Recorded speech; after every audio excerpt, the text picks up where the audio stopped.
Hello and welcome back to another Tripsichore practice. In this Tripsichore practice, we will be doing basic 5. We're going to hold the downward dog for 5 breaths.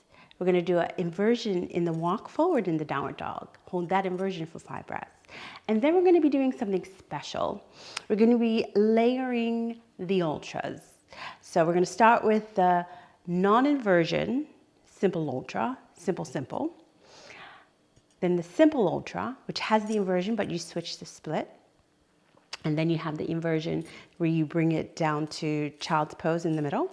And then we have the mixed ultra, where we have right side eagles, left side half lotus, scorpion. If you don't know, and then also the inversion in the center where you bring it down into child's pose. If you do not know any of what I have just explained, go ahead and check out my playlist. I will link it here. And it's all the ultras that I've just mentioned.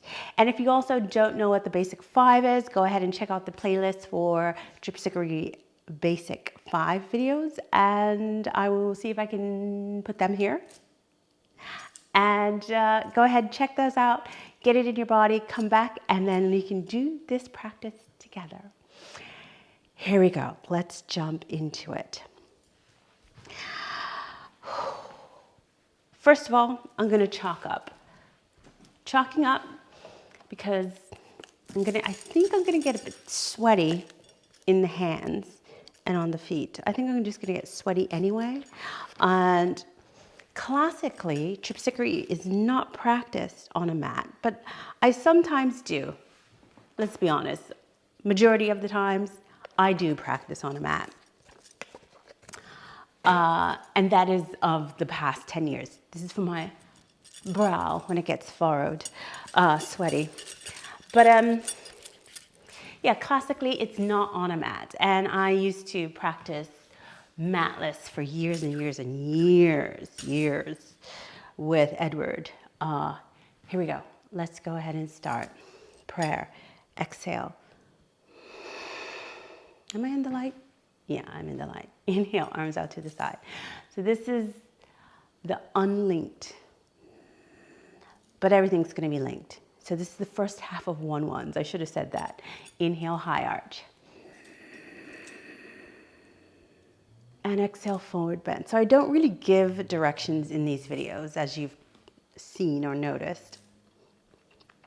Right leg. Just kind of talk. So anyway, what was I saying?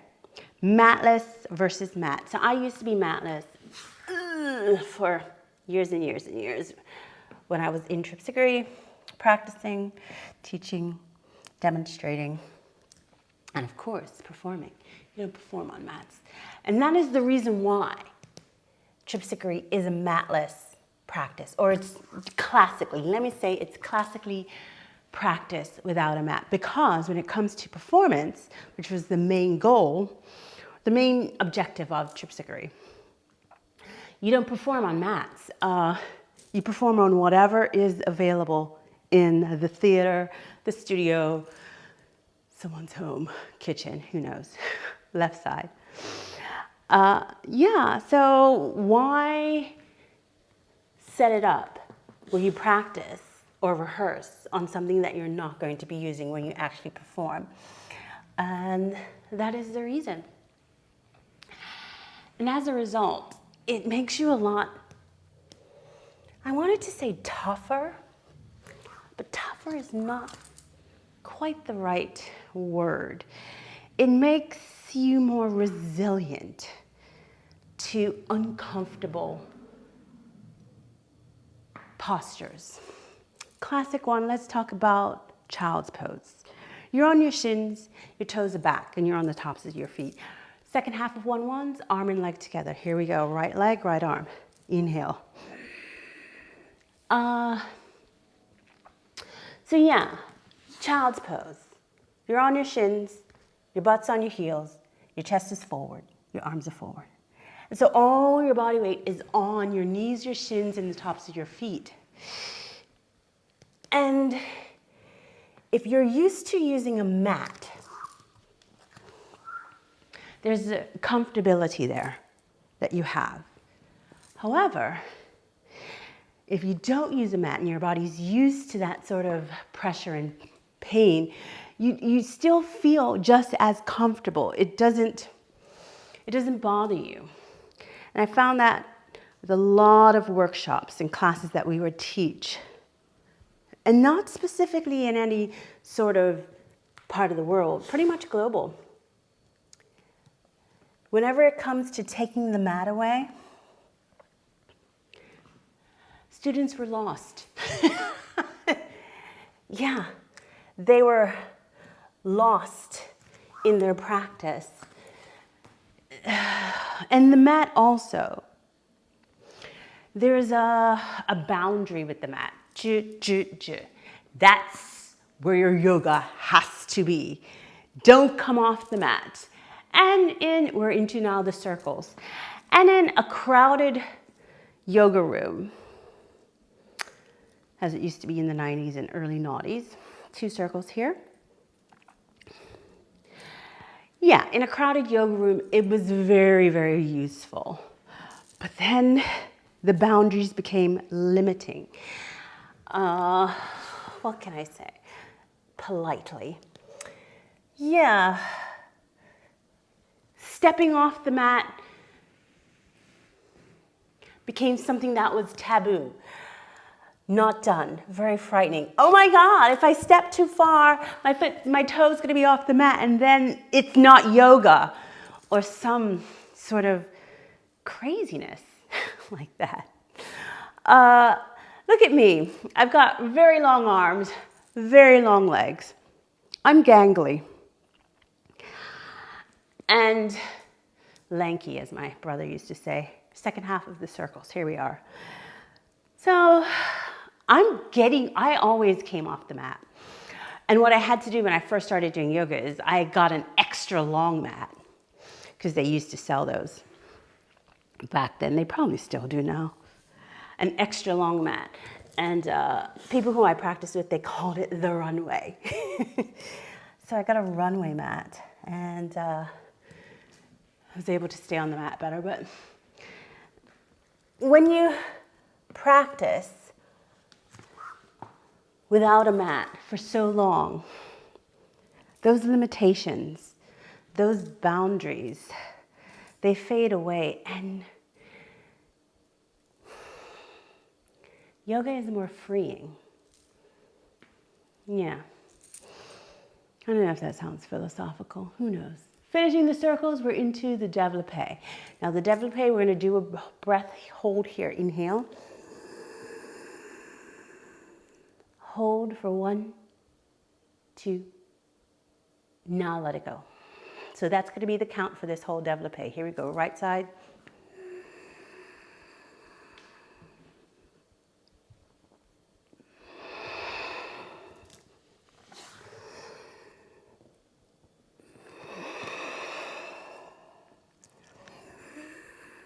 This is my favorite sun salute.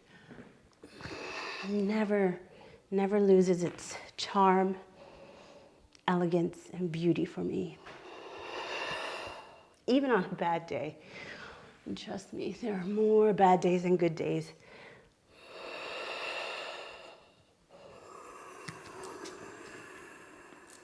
Just feels good. Here we go, breath retention. 1, 2, let go. It's the first side of the développé. Let's do the second.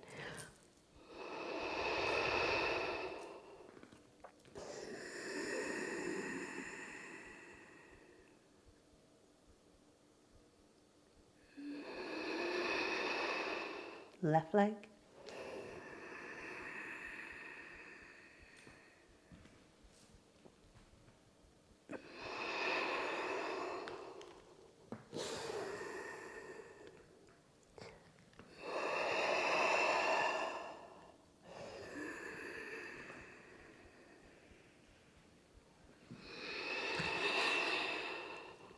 Another good thing about Tripsichore practice is classically, you close your eyes. It's very scary to do this. I rarely did it. This is me being honest.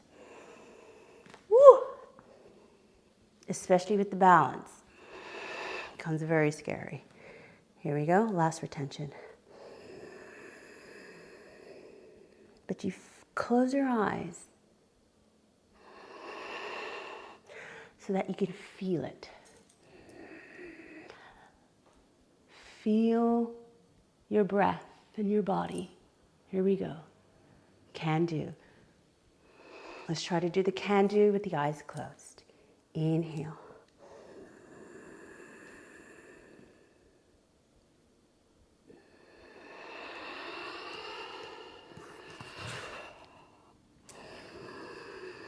Remember, we've got 2 twists here.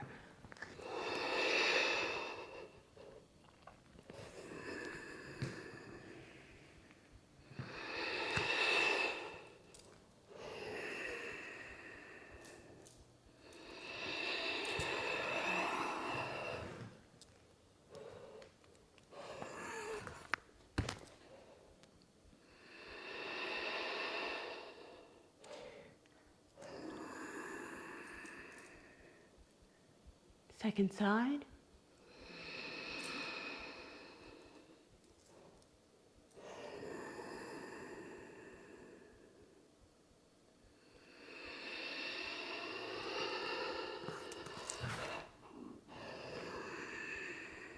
Remember the twist to the right for the second side. First twist, I mean.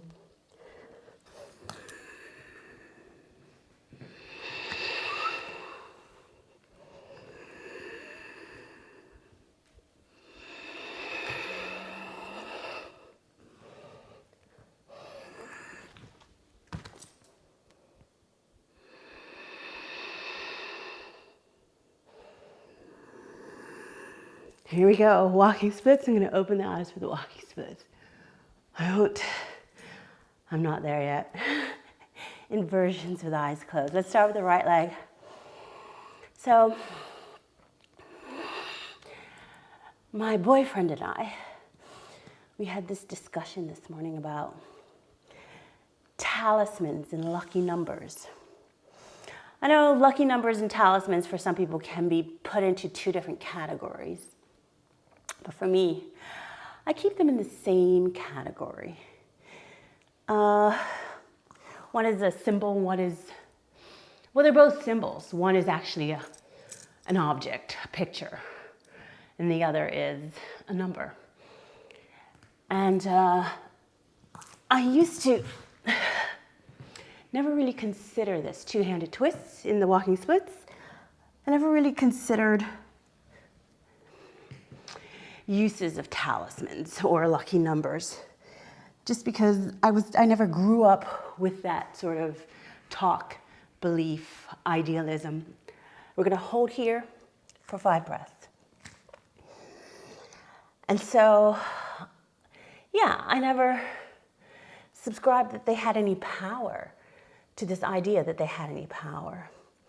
And then I read this book. I'm not gonna tell you the author, but it was when I was going through some really hard times a few years ago. She had this chapter on talismans, and she was talking about how you can use them, you know, the power of them to help you make decisions and lead you in the right direction in your life. And I was fucking sold. Here we go. Walking forward, right, starting with the right leg. I was sold. Just because I was at a low point and I was just looking for any sort of help. And that's the fucking trick of self-help books. Okay, we're gonna go into our inversion for 5 breaths. First handstand of the day.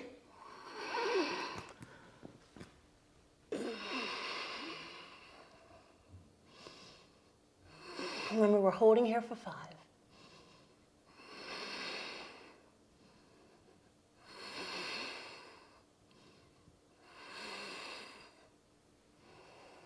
And bring it down. So that is a lesson there. When you're at a difficult point in your life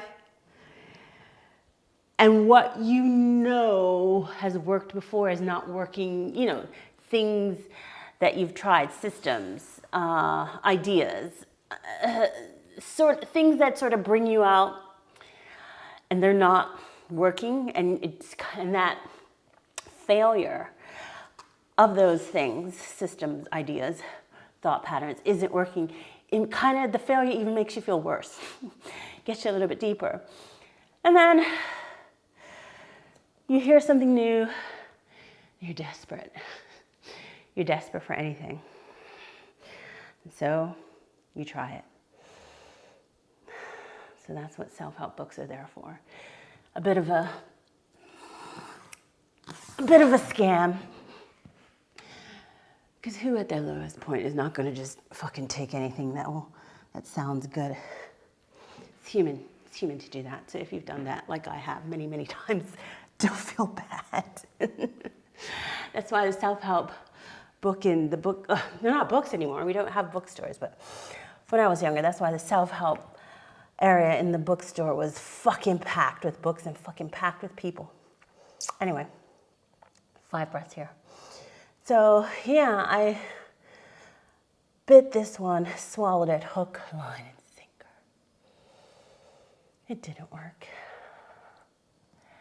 It didn't fucking work. And I tried, and I gave it the good old 110%, because I needed it to work.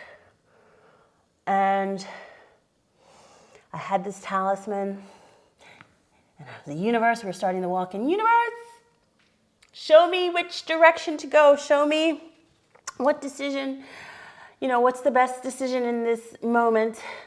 And if you show me this, or my lucky number comes up 5 times, then I know it's going to be this way. Fucking hell.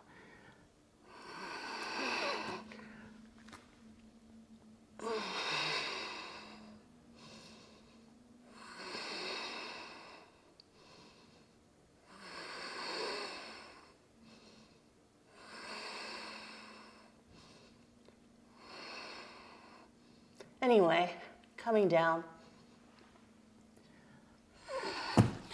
That was my experience.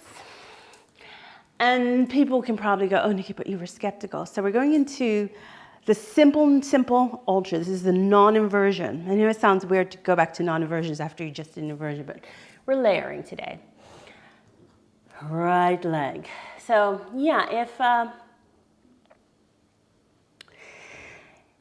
if you're one of those people in this sort of thinking, this is a technique for you, lucky number, talisman. Show it to me, and this will guide my way into whatever, happiness, peace, joy, prosperity.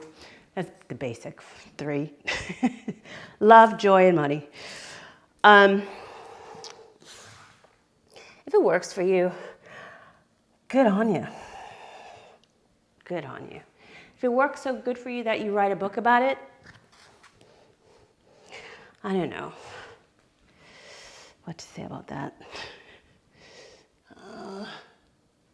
Well, it's good to pass on information. So there, it's information. Do with it what you will.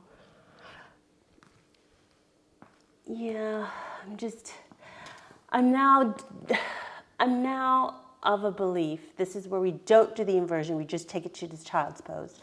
I'm now of a belief that lucky numbers and talismans are more there for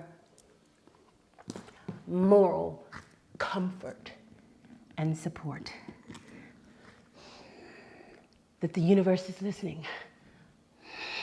I'm not alone. That sort of thing.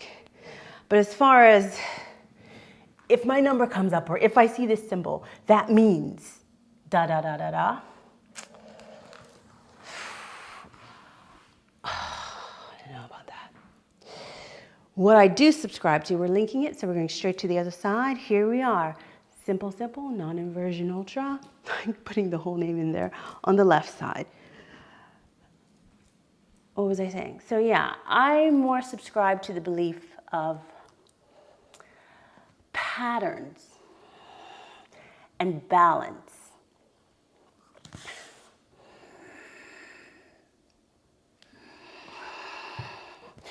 And what I mean by patterns and balance is that there's a pattern to everything. There's a pattern to history. You can also say signs, reading the signs, the sign of the times. And I subscribe to this pattern because I studied history, and what I realized in studying history that it repeats itself over and over and over. There's nothing new. It only seems new to those who are living at the time. Here's the second non-inversion, walking split. I mean, not walking split, but splits.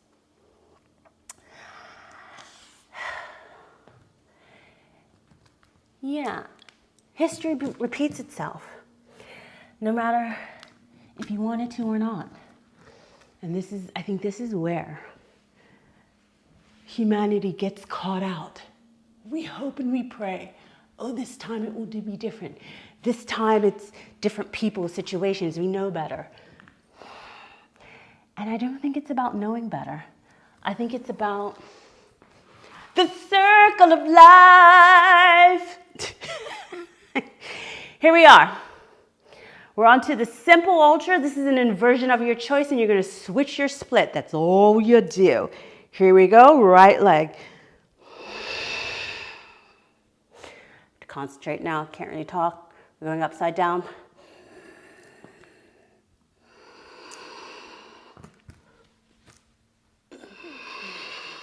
I'll switch the split and bring it down.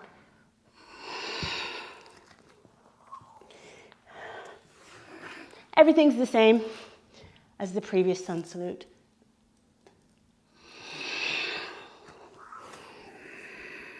So yeah, patterns, signs, read them and conduct yourself accordingly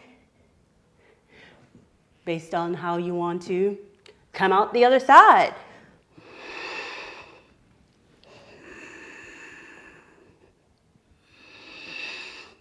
And so the other thing I was talking about is I believe in balance.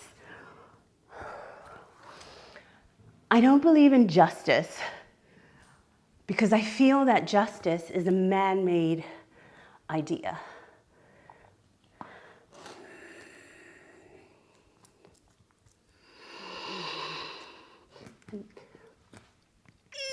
God damn it. Here we go, legs together, straight up, and child's pose. So, what I mean by justice being a man-made idea, first of all, let me take it back a bit. I used to believe in justice, fairness, right arm. But then I got caught up in court dealing with a situation, and I realized there's no such thing as justice. The judges, the magistrates, the honors, they're just as human as you are. And subject to the second side, same thing. Subject to moods, preconceived ideas, and prejudices. We'd like to think they're not, but they are. Switch the split when you can,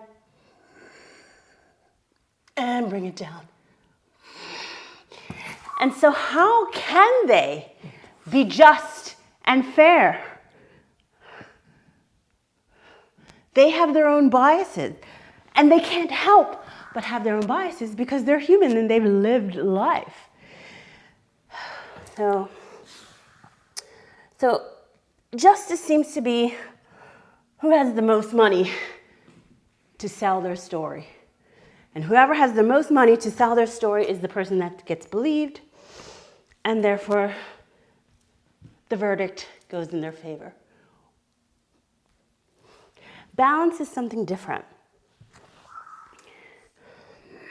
Balance is about something happens over here.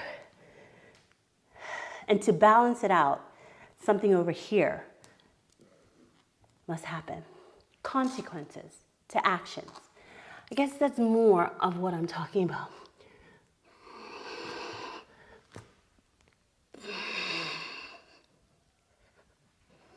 Ooh.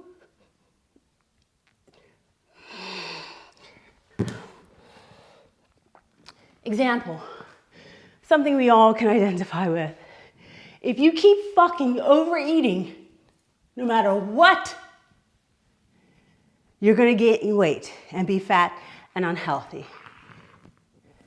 Something over here happens, and so therefore, these are the consequences.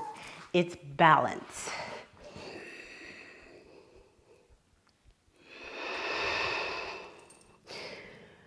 Last ultra, mixed ultra, this side is the ego side. God, you saw the last video, so I hope I can do this one. It's still shaky. I'll try to talk you through it if I stay up.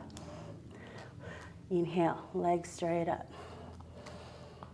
Exhale, inversion split. Inhale. I knew it. Here we go. Headstand version. Can't really do it with this here, but here we go. Inhale, eagle, left leg on top. Pike it. Undo and switch. Eagle, right leg on top. Undo, same side split, and down. Oh gosh. Would you believe me if I told you I've done that already this week? And perfectly. Of course, when it comes time to filming, rubbish.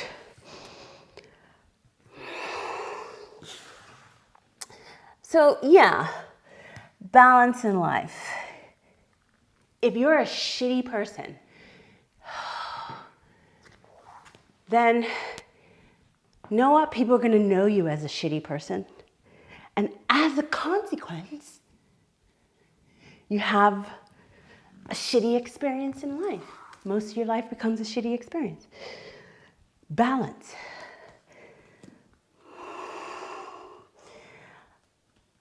Now, that doesn't mean bad things will happen to you. You'll just perceive them as shitty.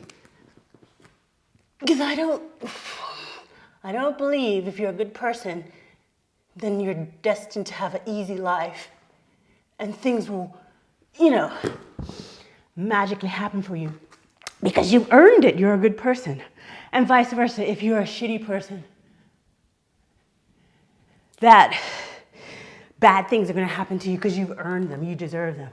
No, it's about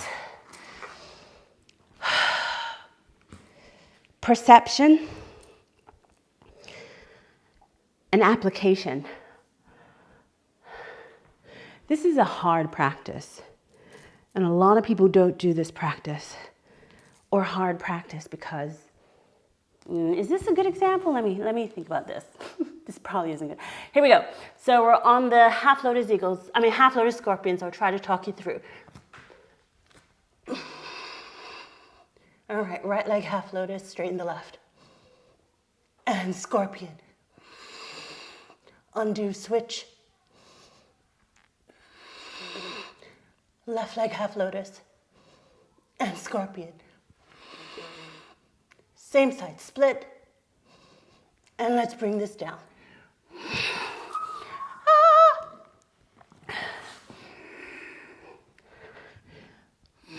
Okay, so yeah, this is a fucking hard practice. But then, if you do the hard work of this practice, your personal practice improves dramatically. That's just how it is. That's the balance of it. You can't not have some benefit from the things that you do on a regular basis. Now, if you're doing one-offs, you're not going to get it. If you have one bad day out of 30 good days where you're a complete and total bitch, people are going to write that off and they're going to be like, oh, she had a bad day, but she's a really nice person. And you're generally going to generally enjoy your life. Same thing. Let's try this again.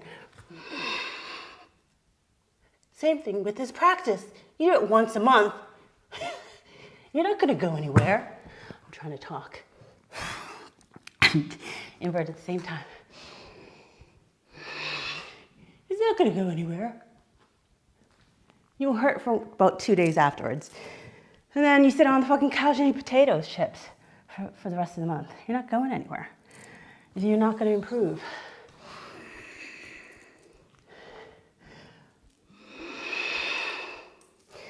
Here we go. Let's finish this off. High arch. And prayer. 5 breaths here.